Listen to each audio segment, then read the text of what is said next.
Hii ndiyo siri ambayo kila mwanaume mwenye tatizo la kutanuka kwa tezi dume unatakiwa kuifahamu, na baada ya kuifahamu ndio itakuwa mwanzo wa wewe kuanza kutafuta matibabu ya kuweza kuondoa tatizo lako. Ipo hivi, ili mwanaume uwe huru, uondokane na maumivu ya kila siku ambayo yamesababishwa na tezi dume, ni lazima uhakikishe kwamba tezi dume inarudi katika umbo lake la kawaida.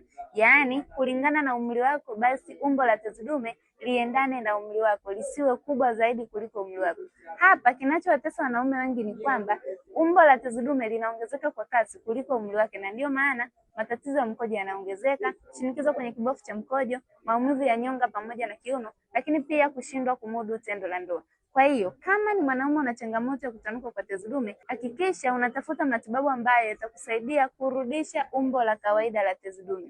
Ukifanya kinyume na hapo, utaendelea kuteseka sana na changamoto hii kamwe haitakuja kuisha.